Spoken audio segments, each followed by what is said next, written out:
Hello friends, welcome to the third class of PHP. और आज के क्लास में हम डिस्कस करेंगे about PHP variables, data types and constants. आज का क्लास शुरू करने से पहले अगर आपने हमारे चैनल को अभी तक सब्सक्राइब नहीं किया है तो आज ही सब्सक्राइब कर लीजिए और पास में जो बेल का आइकन है उसे भी प्रेस कर लीजिए ताकि हमारे चैनल पे जो नए वीडियो अपलोड होंगे उसके नोटिफिकेशन आपको मिल जाएंगे। तो चलिए शुरू करते हैं आज का क्लास।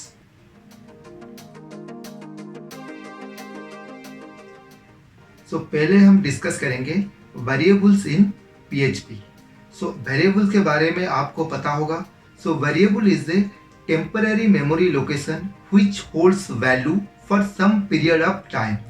मतलब क्या है? वेरिएबल एक मेमोरी लोकेशन होता है जो वैल्यू को कुछ समय तक होल्ड करता है। कुछ समय मतलब जब तक वो प्रोग्राम रन करेगा तब तक वो वेरिएबल वैल्यू को होल्ड करेगा। प्रोग्राम बंद होने के बाद वो वेरिएबल मेमोरी वैल्यू को रिलीज कर देगा ताकि मेमोरी फ्री हो जाएगा। Temporary holds value. जैसे कि दूसरे प्रोग्रामिंग लैंग्वेज में वेरिएबल डिक्लेरेशन के लिए कुछ सिंटैक्स होते हैं, कुछ प्रोसीजर्स होते हैं, उसी तरह पीएचपी में भी वेरिएबल डिक्लेरेशन करने के लिए कुछ प्रोसीजर होते हैं। जैसे कि जब आप वेरिएबल डिक्लेयर करेंगे, वेरिएबल का नाम must be start with a letter और ए अंडरस्कोर। आप लेटर और अंडरस्कोर से वेरिएबल को स्टार्ट कर सकते हैं। आप नंबर से वेरिएबल स्टार्ट नहीं कर सकते हैं। मस्ट बी ए लेटर और अंडरस्कोर। और वेरिएबल का पूरा नाम जो है वो अल्फा न्यूमेरिक होना चाहिए। मतलब क्या है? अल्फाबेट रहेगा, नंबर रहेगा, और हो सके तो आप अंडरस्कोर यूज कर सकते हैं, but alpha numeric and underscore ही पूरा वेरिएबल का नाम होना चाहिए। और variable names are case sensitive. मतलब आप अगर आपने स्मॉल लेटर में वेरिएबल को डिक्लेरेशन किया है तो जब आप कॉल करेंगे तो स्मॉल लेटर ही यूज करना, या फिर अगर कैपिटल लेटर में वेरिएबल नेम्स क्रिएट किया हुआ है तो कैपिटल लेटर में ही कॉल करना उसे, या फिर अगर मिक्स किया है, कैपिटल स्मॉल अगर यूज किया है तो उसी हिसाब से ही वेरिएबल नेम को कॉल करना होगा, otherwise it will generate error. Assignment operator होता है, equal to operator, equal to, उसके साथ हम वैल्यू वेरिएबल पे असाइन करते हैं। और क्या होता है, ये पीएचपी में स्पेशल है। जब आप वेरिएबल डिक्लेयर करेंगे तो वेरिएबल नेम के साथ, मतलब वेरिएबल नेम से पहले आपको एक डॉलर सिंबल यूज करना पड़ेगा। और each and every time when you call a variable name, आपको डॉलर सिंबल उसके साथ मतलब यूज करके कॉल करना पड़ेगा। फॉर एग्जाम्पल, जैसे कि मैंने स्क्रीन पे दिखाया हुआ है, मैंने एक वेरिएबल वहां पे लिया है $x।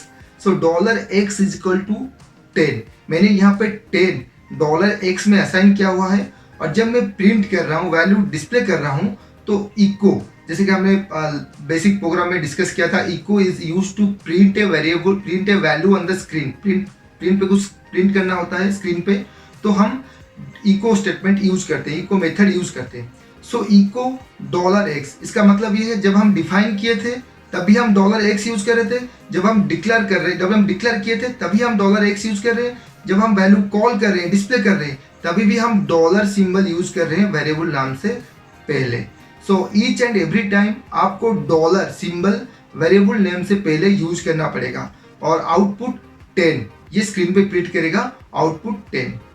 अगर हमें स्क्रीन पे इस तरह से आउटपुट चाहिए, जैसे कि मैंने स्क्रीन पे दिखाया है आपको, वैल्यू ऑफ x इज 10, मतलब 10 सिर्फ पहले प्रोग्राम में सिर्फ 10 डिस्प्ले कर रहा था, उसके साथ एक स्ट्रिंग अटैच हो जाएगा, the value of x is 10।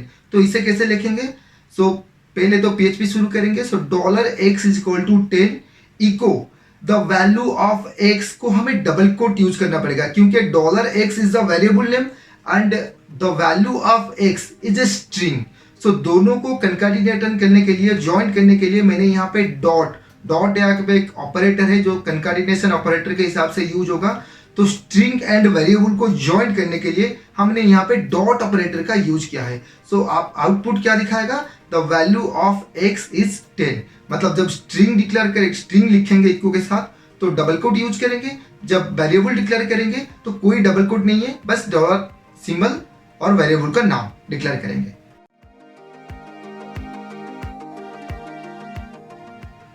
Next हम डिस्कस करेंगे what is data type.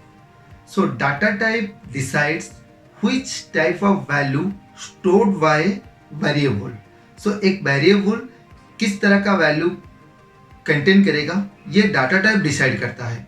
Okay, सो जैसे कि फॉर एग्जांपल, जैसे कि हमारे पास एक ग्लास है, अगर हम उस ग्लास में मिल्क डालते हैं तो उसे मिल्क ग्लास कहते हैं। अगर हम वाटर डालते हैं तो उसे वाटर ग्लास कहते हैं। हम उस ग्लास के अंदर अगर ऑयल डालेंगे तो उसे ऑयल ग्लास कहेंगे। तो यहाँ पे ग्लास जो है वो वेरिएबल है, और जो वाटर मिल्क हमने वहाँ पे जो सब्सटेंसेस डाला हुआ है वो वहाँ पे डाटा टाइप है। उसी तरह उसका नेचर भी वहाँ पे चेंज हो गया। सो हम जब ऑयल डालते हैं तो ऑयल ग्लास कहते हैं, जब वाटर डालते हैं तो वाटर ग्लास कहते हैं, सो जब मिल्क डालते हैं तो उसे मिल्क ग्लास कहते हैं। So glass is a variable and the oil water milk here is a data type. So data type decide करता है किस तरह का वैल्यू एक वेरिएबल कंटेन करेगा।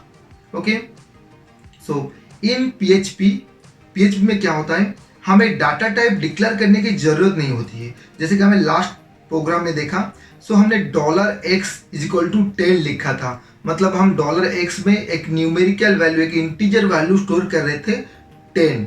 सो 10 जो हम डिक्लेयर कर रहे थे, तो हम कहीं भी वहाँ पे नहीं लिखा था कि ये जो x का वेरिएबल है उसमें सिर्फ इंटीजर वैल्यू ही स्टोर होगा। सो पीएचपी में हमें डाटा टाइप डिक्लेयर करने की जरूरत नहीं है, क्योंकि पीएचपी में data type are auto type casting. Auto type casting का मतलब यह है कि ऑटोमेटिकली वेरिएबल वैल्यू के हिसाब से वेरिएबल डाटा स्टोर करेगा, डाटा टाइप कास्ट करेगा। ओके, फिर भी पीएचपी कुछ तरह का डाटा टाइप सपोर्ट करता है, जैसे कि स्ट्रिंग सपोर्ट करता है, इंटीजर सपोर्ट करता है, बुलियन वैल्यू सपोर्ट करता है, फ्लोट वैल्यू सपोर्ट करता है, आरए सपोर्ट करता है, ऑब्जेक्ट जो क्लास ऑब्जेक्ट होते हैं ऑब्जेक्ट डाटा टाइप भी सपोर्ट करता है, नॉल डाटा टाइप सपोर्ट करता है, और उसी तरह रिसोर्स डाटा टाइप होता है जो आगे हम पढ़ेंगे जब हम डाटाबेस पे काम करेंगे। ये रिसोर्स डाटा टाइप एक नया चीज़ है पीएचपी में, उसे हम पढ़ेंगे। सो रिसोर्स डाटा टाइप सपोर्ट करता है, डाटा टाइप सपोर्ट करता है, बट हिडनली सपोर्ट करते हैं। हमें डिक्लेयर करने की जरूरत नहीं है वेरिएबल के साथ कि ये वेरिएबल कौन सा वैल्यू कंटेन करेगा।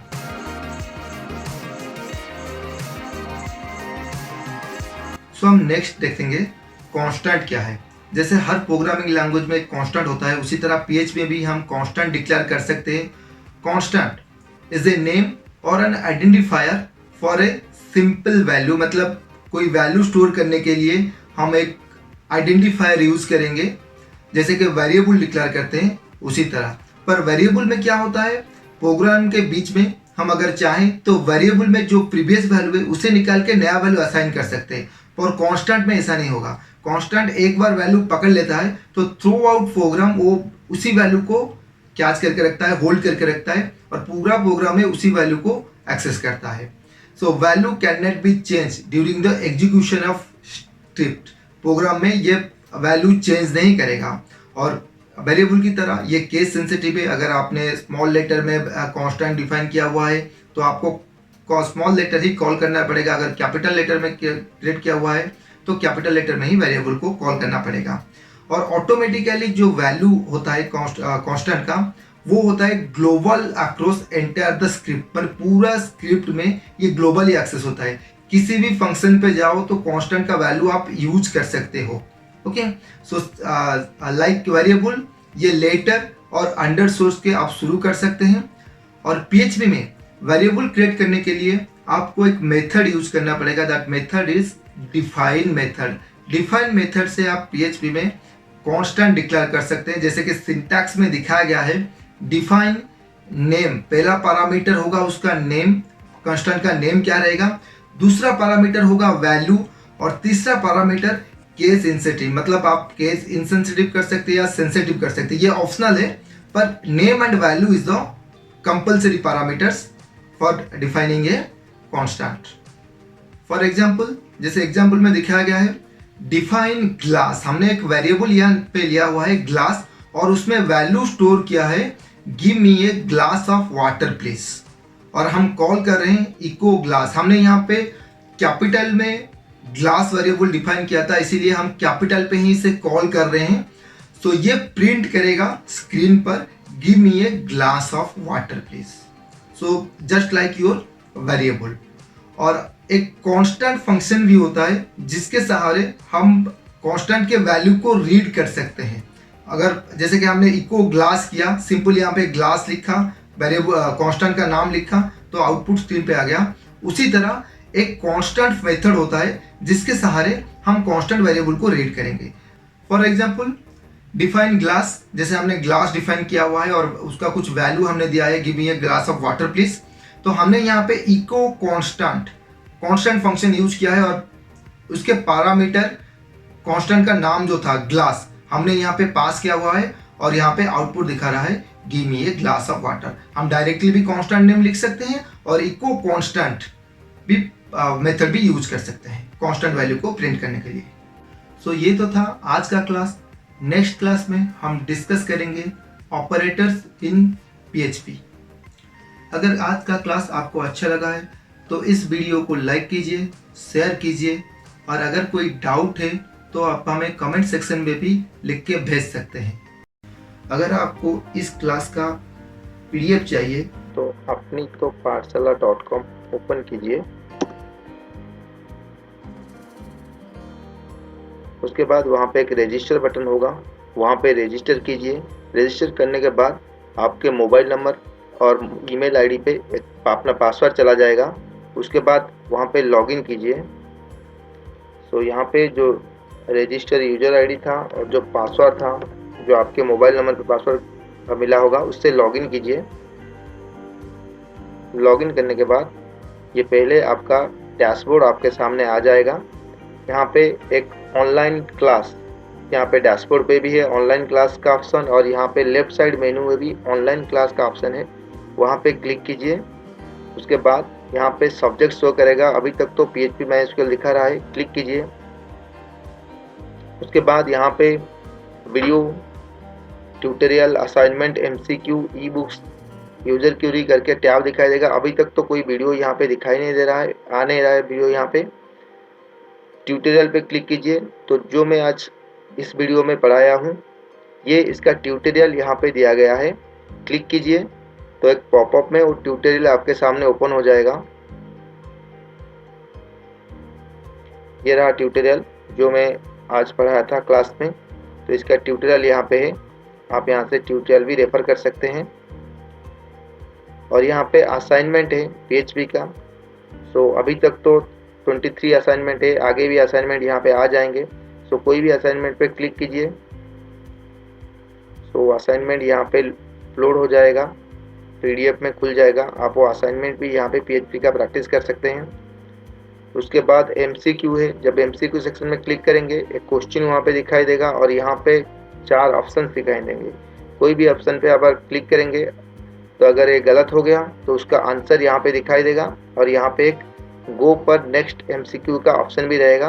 तो आप इस पर क्लिक करेंगे तो नेक्स्ट MCQ का क्वेश्चन यहाँ पे आपको शो करेगा। उसके बाद यहाँ पे ई बुक्स का ऑप्शन है, PHP के रिगार्डिंग जो भी ई बुक्स होंगे यहाँ पे अपलोड होंगे। अभी तक तो 2 ही ई बुक्स यहाँ पे दिखाई दे रहे हैं, आगे भी बहुत सारे ई बुक्स यहाँ पे आ जाएंगे धीरे धीरे करके। तो ऐसे क्लिक कीजिए ई बुक पे, तो पॉपअप में तो ई बुक भी अपना ओपन हो जाएगा। तो बहुत ही बड़ा फाइल है तो इसलिए थोड़ा टाइम ले रहा है यहाँ पे। ई बुक जो क्लिक किया था आपने यहाँ पे खुल गया है। तो आप यहाँ पे ई बुक्स भी रेफर कर सकते हैं PHP का। उसके बाद यहाँ पे यूजर क्यूरी है, जो भी यूजर कोई भी सवाल पूछ रहा है PHP का तो यहाँ पे उसका आंसर भी मिल रहा है फोरम की तरह पे, ये यहाँ पे है। तो यहाँ पे रिसेंट टू ओल्ड क्यूरी दिखा रहा है, आप रिसेंटली जो क्यूरी पूछा गया है वो दिखा रहा है। अगर आप पुराना क्यूरी पे क्लिक करेंगे तो ये ओल्ड टू रिसेंट क्यूरी पे जाएगा। तो कोई भी क्यूरी पे अगर क्लिक करेंगे तो इसका आंसर जो भी पोस्ट किया गया होगा वो यहाँ पे दिखाएगा। आप यहाँ पे भी आंसर भी आप दे सकते हैं, पोस्ट योर आंसर पे क्लिक कीजिए तो आप अपना आंसर भी यहाँ पे डाल सकते हैं। सो नेक्स्ट इज योर, अगर आपको कोई सवाल पूछना है और क्यूरी पूछना है तो आप यहाँ पे आस्क योर क्यूरी बटन पे क्लिक करेंगे तो यहाँ पे आपको भी क्यूरी पूछने के लिए भी ऑप्शन दिया जाएगा। तो यहाँ पे आप चूज कीजिए, सपोज आप PHP के बारे में कुछ पूछना चाहते हैं तो यहाँ पे इंफॉर्मेशन टेक्नोलॉजी और यहाँ पे PHP ऑप्शन है, यहाँ पे अपना क्यूरी डालिए और पोस्ट योर क्यूरी पे क्लिक कीजिए। जो भी क्यूरी आप यहाँ पे ऐड करेंगे वो सारा क्यूरी आपको इसके नीचे दिखाई देगा। जो भी क्यूरी आप यहाँ पे डालेंगे तो सारा क्यूरी यहाँ पे आपको दिखाई देगा। और इस पर क्लिक करने के बाद आप देख भी सकते हैं, अगर किसी ने आंसर दिया होगा तो उसका आंसर भी यहाँ पे आप देख सकते हैं। और भी बहुत सारे ऑप्शंस यहाँ पे दिए गए हैं, जैसे कि ई बुक से, एग्जाम क्वेश्चन से, वीडियो लेसन से, और बहुत सारे ऑप्शंस यहाँ पे आपको मिलेंगे। तो बहुत ही अच्छा सा एप्लीकेशन है, उसे लॉगिन कीजिए और यूज कीजिए। Thank you for watching this video.